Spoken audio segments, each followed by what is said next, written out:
साधवो हृदयं मह्यं साधूनां हृदयं त्वहं मद अन्यत् ते न जानन्ति नाहं तेभ्यो मनागपि।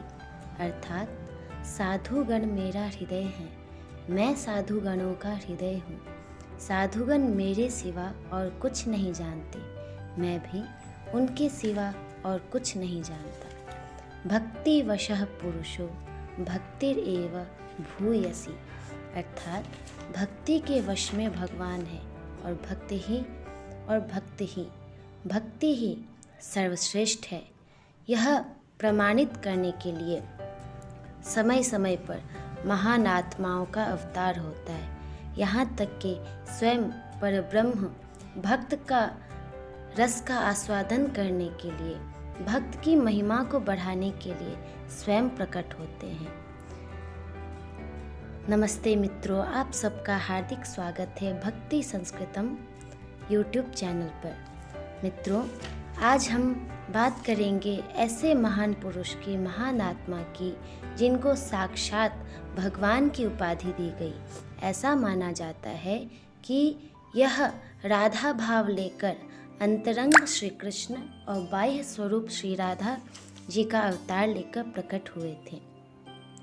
बंगाल का उस समय का देश, जब इलियास वंश के राजा नाना प्रकार के विद्रोह, षड्यंत्र, हत्या, व्यभिचार और धर्म विद्वेष के बीच शासन कर रहे थे। उस समय बंगाल विद्या का मुख्य देश था। यहाँ तक कि बड़े बड़े विद्वान जैसे गंगादास पंडित, वैयाकरण के गदाधर पंडित, मुरारी गुप्त और न्याय के श्रेष्ठतम ग्रंथ दिधित्री के लेखक रघुनाथ जैसे सर्वश्रेष्ठ नैयायिक, सार्वभौम भट्टाचार्य जैसे सर्वश्रेष्ठ वैदांतिक इत्यादि वहाँ विद्यमान थे। गली गली में पाठशालाएं थी, सहस्रों विद्यार्थी थे।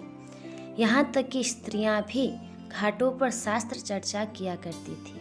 विद्या ही यहाँ का एकमात्र उत्सव और आनंद था। वह जगह था बंग देश का नवद्वीप। पर विद्या के श्रेष्ठ फल श्रद्धा भक्ति का यहाँ नितांत अभाव था। न्याय के शुष्क तर्क में कालक्षेप करने में ही लोग अपना गौरव मानते थे तथा धर्म कर्म के नाम पर केवल मंगल चंडी के गीत गा गा कर रात्रि व्यतीत करना या मद्य मांस आदि नाना उपहारों के साथ यक्ष पूजा करना ही अपना कर्तव्य मानते थे। इसी समय सामयिक में ऐसे महापुरुष का अवतार हुआ जो संपूर्ण विश्व को भक्ति रस का आस्वादन करवाए। भक्ति एव भूयसी, यह श्रुति की बात प्रमाणित करवाए। सन 1486 ईस्वी भुवन मंगल फाल्गुनी पूर्णिमा तिथि संध्या काल शची गर्भ सिंधु से गोलोक चंद्रमा श्री कृष्ण चंद्र का नवद्वीप चंद्र के रूप में उदय हुआ। शची देवी महाप्रभु जी की माता थी। शची देवी के गर्भ से क्रमशः 8 कन्याओं का जन्म हुआ। जन्म के साथ ही उन कन्याओं का स्वर्गवास हो गया, जिस कारण शची देवी बहुत ही दुखी रहती थी।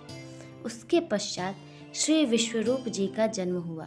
विश्वरूप के 8-10 वर्ष बाद श्रीमन महाप्रभु का आविर्भाव हुआ।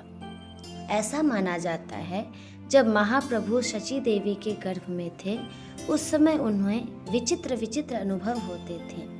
जैसे कि वह एक दिन आकाश में यह देखकर आश्चर्य में डूब गई कि बहुत सी दिव्य मूर्तियां हाथ जोड़कर उनकी स्तुति कर रही हैं। एक दिन उन्होंने एक स्वप्न देखा। स्वप्न का वृत्तांत मिश्र जी को सुनाते हुए कहा, मैंने देखा कि मैं जगन्नाथपुरी में गई। वहाँ इंद्रद्युम्न सरोवर, रोहिणी कुंड और मार्कंडेश्वर के दर्शन किए। उनके पश्चात जगन्नाथ देव के मंदिर गई। वहाँ श्री जगन्नाथ, श्री बलराम और श्री सुभद्रा के दर्शन किए। थोड़ी देर में देखा कि जगन्नाथ देव भुजा पसार कर मेरी गोद में आ गए। यह सुन मिश्र जी का शरीर रोमांचित हो गया। उन्होंने गदगद कंठ से कहा, प्रिय, मैंने भी तुमसे उस दिन अपने एक दिव्य स्वप्न की बात कही थी।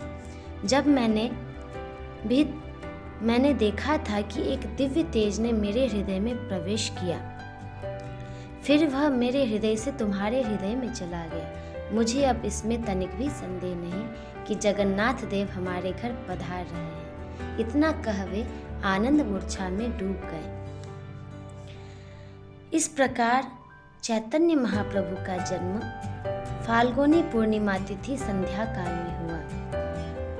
सभी भक्तजन हरि बोल की ध्वनि से नदियां का आकाश गुंजाने लगे।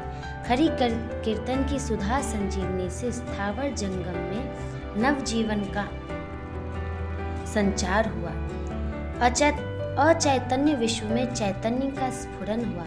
पूर्ववासिनी कुल ललनाएं और छद्मावेश में देवांगनाएं टोली बना बनाकर मिश्र भवन में नवदीप चंद्र के दर्शन करने आने लगी। शेष आगे।